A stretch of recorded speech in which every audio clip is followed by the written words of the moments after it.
Hello, ನಮಸ್ಕಾರ ಸ್ನೇಹಿತರೆ. ಮತ್ತೊಮ್ಮೆ ಚಿರು ಅಕಾಡೆಮಿ ಯೂಟ್ಯೂಬ್ ಚಾನಲ್ಗೆ ಸ್ವಾಗತ.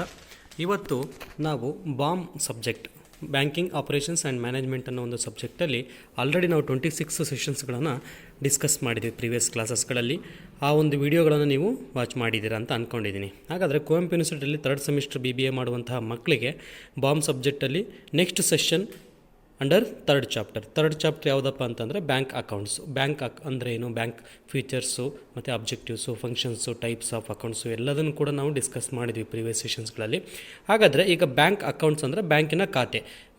ಯಾವ ಟೈಪ್ ಆಫ್ ಬ್ಯಾಂಕ್ ಅಕೌಂಟನ್ನು ಓಪನ್ ಮಾಡ್ಬೋದು ನಾವು? ಸೇವಿಂಗ್ ಬ್ಯಾಂಕ್ ಅಕೌಂಟ್ ಇರ್ಬೋದು, ಕರೆಂಟ್ ಅಕೌಂಟ್ ಇರ್ಬೋದು, ರೆಕರಿಂಗ್ ಡೆಪಾಸಿಟ್ ಅಕೌಂಟ್ಸ್ ಇರ್ಬೋದು, or else fixed deposit accounts ಇರ್ಬೋದು. ಅದೇ ರೀತಿ ನಾವು ಲೋನ್ ಬೇಕಂದ್ರೆ ಕೂಡ ಲೋನ್ ಅಕೌಂಟ್ಸನ್ನು ಕೂಡ ನಾವು ಓಪನ್ ಮಾಡಿಬಿಟ್ಟು ನಾವು ಟ್ರಾನ್ಸಾಕ್ಷನ್ಸನ್ನು ಬ್ಯಾಂಕಲ್ಲಿ ಆಪರೇಟ್ ಮಾಡ್ಬೋದು ಸ್ನೇಹಿತರೆ.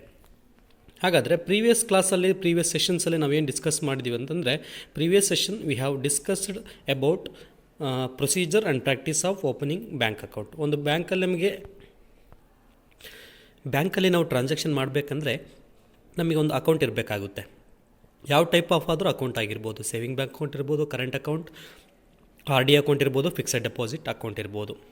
ಈ ಅಕೌಂಟ್ಗಳನ್ನು ನಾವು ಹೊಂದಿದ್ರೆ ನಾವು ಅಮೌಂಟನ್ನು ಡೆಪಾಸಿಟ್ ಮಾಡ್ಬೋದು, ವಿತ್ಡ್ರಾ ಮಾಡ್ಬೋದು, ಫಂಡ್ ಟ್ರಾನ್ಸ್ಫರ್ ಮಾಡ್ಬೋದು, ಲೋನನ್ನು ಪಡಿಬೋದು. ಆನ್ಲೈನ್ ಶಾಪಿಂಗಲ್ಲಿ ನಾವು ನೆಟ್ ಬ್ಯಾಂಕಿಂಗನ್ನು ಯೂಸ್ ಮಾಡಿ ಆನ್ಲೈನ್ ಶಾಪಿಂಗ್ ಕೂಡ ಈ ರೀತಿಯಾಗಿ ನಾವು ಬಳಸ್ಬೋದು ಒಂದು ಅಕೌಂಟನ್ನು ಹೊಂದಿದ್ರೆ ಮಾತ್ರ.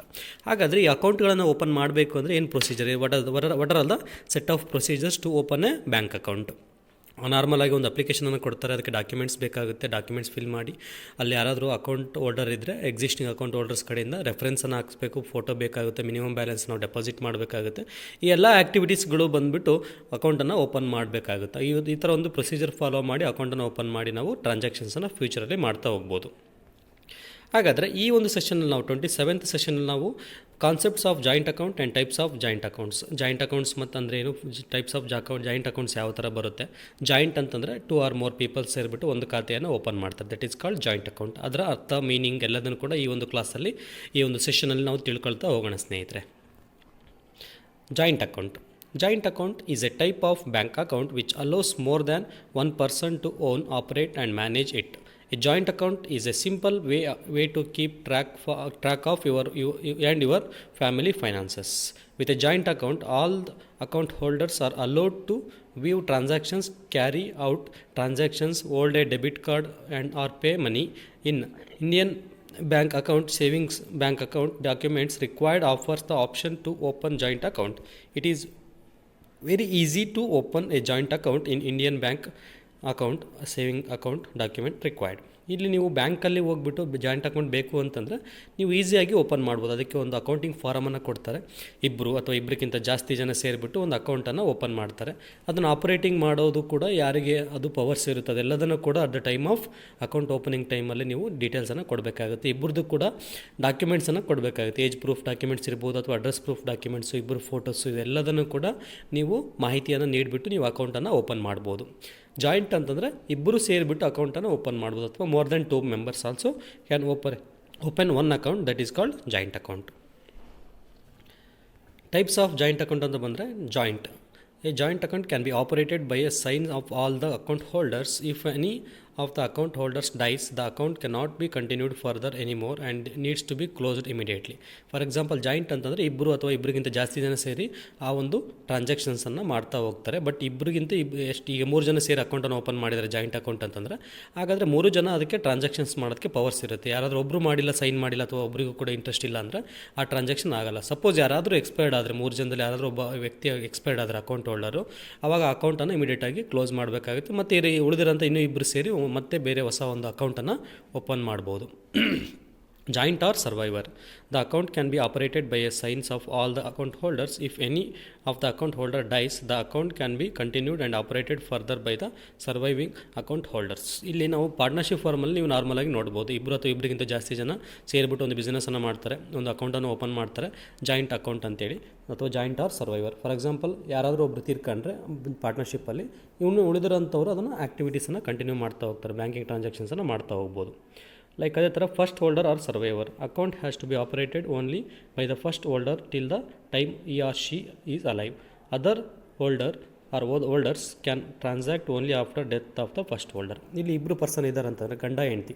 ಈಗ ಗಂಡನ ಎಲ್ಲ ಆ್ಯಕ್ಟಿವಿಟೀಸನ್ನು ಟ್ರಾನ್ಸಾಕ್ಷನ್ಸನ್ನು ಮಾಡಬೇಕಾಗುತ್ತೆ. ಫಾರ್ ಎಕ್ಸಾಂಪಲ್, ಗಂಡ ಏನಾದರೂ ಎಕ್ಸ್ಪೈರ್ಡ್ ಆದಾಗ ಸೆಕೆಂಡ್ ಹೋಲ್ಡರ್ ಯಾರಿರ್ತಾರೆ ವೈಫಿಗೆ ಆ ಒಂದು ಪವರ್ಸು ಕೊಡ್ತಾ ಹೋಗ್ತಾರೆ. ಈ ನಾರ್ಮಲಾಗಿ ಏನಾದರೂ ಫ್ಯಾಮಿಲಿ ಇದ್ದರೆ, ಜಾಯಿಂಟ್ ಫ್ಯಾಮಿಲಿ ಇದ್ದಾಗ ಈ ಥರ ಒಂದು ಟ್ರಾನ್ಸಾಕ್ಷನ್ಸ್ ಬ್ರದರ್ಸ್ ಸಿಸ್ಟರ್ಸ್ ಅಥವಾ ಅಪ್ಪ ಮಗ ಈ ಥರ ಜಾಯಿಂಟ್ ಅಕೌಂಟನ್ನು ಓಪನ್ ಮಾಡಿ ಅವ್ರು ಆಪ್ರೇಟ್ ಮಾಡ್ತಾ ಹೋಗ್ತಾರೆ. Either are survivor. There are only two account holders in this type of account. Account can be operated by any one of these two account holders. ಇಲ್ಲಿ ಈಗ ಇಬ್ಬರು ಅಣ್ಣ ತಮ್ಮ ಇರ್ಬೋದು ಅಥವಾ ಅಕ್ಕ ತಂಗಿ ಇರ್ಬೋದು ಅಥವಾ ಹಸ್ಬೆಂಡ್ ಆ್ಯಂಡ್ ವೈಫ್ ಇವರಿಬ್ಬರು ಸೇರಿ ಇಬ್ಬರೇ ಮಾತ್ರ ಅಕೌಂಟನ್ನು ಓಪನ್ ಮಾಡ್ತಾರೆ. ಇಬ್ಬರಲ್ಲಿ ಯಾರಾದರೂ ಒಬ್ಬರು ಆಪರೇಟ್ ಮಾಡ್ಬೋದು. ಐದರ್ ವೈಫ್ ಆದರೂ ಮಾಡ್ಬೋದು, ಆರ್ ಹಸ್ಬೆಂಡ್ ಆದರೂ ಮಾಡ್ಬೋದು, ಬ್ರದರ್ ಆದರೂ ಮಾಡ್ಬೋದು, ಸಿಸ್ಟರ್ ಆದರೂ ಮಾಡ್ಬೋದು. Any one or survivor. There can be more than two account holders in this type of account. Account can be operated by any one of these account holders. ಇಲ್ಲಿ ಇಬ್ಬರಿಗಿಂತ ಜಾಸ್ತಿ ಜನ ಕೂಡ ಇರ್ಬೋದು ಈ ಅಕೌಂಟ್ ಹೋಲ್ಡರ್, ಈ type of ಅಕೌಂಟಲ್ಲಿ. ಆ ಒಂದು ಟೈಪಲ್ಲಿ ಯಾರಾದರೂ ಕೂಡ ಆಪ್ರೇಟ್ ಮಾಡ್ಬೋದು. ಇವರೇ ಮಾಡಬೇಕಂತೇನಿಲ್ಲ. ABCD ಅಂತ 4 ಜನ ಇದೆ, 4ರಲ್ಲಿ ಏನಾದರೂ ಮಾಡ್ಬೋದು, ಬಿನಾದರೂ ಮಾಡ್ಬೋದು, ಸಿನಾದರೂ ಮಾಡ್ಬೋದು, ಡಿನಾದರೂ ಮಾಡ್ಬೋದು. Any one can do the transactions. Advantages of joint account: equal access to ಫಂಡ್ಸನ್ನು ಯಾರು ಬೇಕಾದರೂ ಕೂಡ ಅದನ್ನು ಯುಟಿಲೈಸನ್ನು ಮಾಡ್ಕೊಳ್ಬೋದು. ಯಾರು ಬೇಕಾದರೂ ಕೂಡ ಅದನ್ನು ವಿತ್ಡ್ರಾ ಮಾಡ್ಬೋದು ಅಥವಾ ಟ್ರಾನ್ಸ್ಫರ್ ಮಾಡ್ಬೋದು ಅಥವಾ ಡೆಪಾಸಿಟ್ ಮಾಡ್ಬೋದು. ಈಸಿ ಟು ಮ್ಯಾನೇಜ್ ಶೇರ್ಡ್ ಟ್ರಾನ್ಸಾಕ್ಷನ್ಸನ್ನು ಈಸಿಯಾಗಿ ಆ ಅಕೌಂಟ್ ಹೋಲ್ಡರ್ಸಿಗೆ, ಜಾಯಿಂಟ್ ಅಕೌಂಟ್ ಹೋಲ್ಡರ್ಸಿಗೆ ಶೇರ್ ಮಾಡುವಂಥ ಪಾಸಿಬಿಲಿಟೀಸ್ ಈಸಿ ಇರುತ್ತೆ. Helps to manage daily expenses effectively. Daily expenses ಏನಿರುತ್ತೆ ಅವೆಲ್ಲದನ್ನು ಕೂಡ ಅವರಲ್ಲಿ ಮ್ಯಾನೇಜ್ ಮಾಡ್ಕೊಳ್ಬೋದು joint account holders. And many banks offers additional benefits to joint account holders. For example, debit cards, check books to every account holder. ಇಲ್ಲಿ ಸಪ್ರೇಟಾಗಿ 2-3 ಜನ ಇದ್ದಾರೆ account holder, joint account holders ಅಂದರೆ ಪ್ರತಿಯೊಬ್ಬರಿಗೂ ಒಂದು ಪಾಸ್ಬುಕ್ಕು, ಪ್ರತಿಯೊಬ್ಬರಿಗೂ ಒಂದು ಡೆಬಿಟ್ ಕಾರ್ಡು ಅಥವಾ ಚೆಕ್ ಬುಕ್ ಎಲ್ಲರಿಗೂ ಕೂಡ ನೀಡ್ತಾ ಹೋಗ್ಬೋದು. You can achieve your financial goals. You can achieve your financial goals. ಈಗ ಜಾಯಿಂಟ್ ಅಕೌಂಟ್ ಹೋಲ್ಡರ್ಸು ತಮಗೇನಾದರೂ ಒಂದು ಫೈನಾನ್ಷಿಯಲ್ ಗೋಲ್ಸ್ ಇದ್ದರೆ, ಈ ರೀತಿ ನಾವು ಒಂದು ಬಿಸ್ನೆಸ್ ಆ್ಯಕ್ಟಿವಿಟೀಸನ್ನು ಮಾಡಬೇಕು, ಈ ರೀತಿ ಒಂದು ಫೈನಾನ್ಷಿಯಲ್ ಟ್ರಾನ್ಸಾಕ್ಷನ್ಸನ್ನು ಮಾಡಬೇಕು, ಈ ಥರ ಏನಾದರೂ ಅವರಿಗೆ ಒಂದು ಗೋಲ್ಸ್ ಇದ್ದಾಗ ಅವರು ಈ ಒಂದು ಜಾಯಿಂಟ್ ಅಕೌಂಟ್ ಮೂಲಕ ತಮ್ಮದೇ ಆದಂಥ ಒಂದು ವ್ಯವಹಾರಗಳನ್ನು ಸಿಸ್ಟಮೆಟಿಕ್ ಆಗಿ ಮ್ಯಾನೇಜ್ ಮಾಡ್ಬೋದು ಸ್ನೇಹಿತರೆ. ಹಾಗಾಗಿ this is also one of the advantage of joint account ಅಂತ ನಾವು ಹೇಳ್ಬೋದು. ಅದೇ ರೀತಿ ಡಿಸ್ಅಡ್ವಾಂಟೇಜಸ್ ಅಂತ ನಾವು ಇಲ್ಲಿ ಡಿಸ್ಕಸ್ ಮಾಡೋದಾದರೆ, ವಾಟ್ ಆರ್ ದ ಡಿಸ್ಅಡ್ವಾಂಟೇಜಸ್ ಅಂತ ನಾವು ಡಿಸ್ಕಸ್ ಮಾಡೋದಾದರೆ, if any account holder uses all the money others have no chance to recover it. For example, joint account holders ಅಕೌಂಟನ್ನು ಓಪನ್ ಮಾಡುವಾಗ ಯಾರಾದರೂ ಕೂಡ ಆಪ್ರೇಟ್ ಮಾಡ್ಬೋದು ಅನ್ನೋ ಒಂದು ಆಪ್ಷನ್ನ ಕೊಟ್ಟು ಆ ಅಕೌಂಟನ್ನು ಆಪ್ರೇಟ್ ಮಾಡುವಾಗ ಯಾರಾದರೂ ಮಿಸ್ಯೂಸ್ ಮಾಡ್ಕೊಂಡ್ರೆ, ಅಲ್ಲಿರೋಂಥ ಒಬ್ಬ ಪರ್ಸನ್ ಏನಾದರೂ ಮಿಸ್ಯೂಸ್ ಮಾಡ್ಕೊಂಡ್ರೆ ಅಂಥ ಸಂದರ್ಭದಲ್ಲಿ ಆ ಅಕೌಂಟನ್ನು ರಿಮೈನಿಂಗ್ ಜಾಯಿಂಟ್ ಅಕೌಂಟ್ ಹೋಲ್ಡರ್ಸ್ಗೆ ಆ ಅಮೌಂಟ್ ಸಿಗದೇ ಇರ್ಬೋದು ಅಥವಾ ರಿಕವರ್ ಮಾಡೋಕ್ಕೆ ಸಾಧ್ಯ ಆಗದೇ ಇರ್ಬೋದು.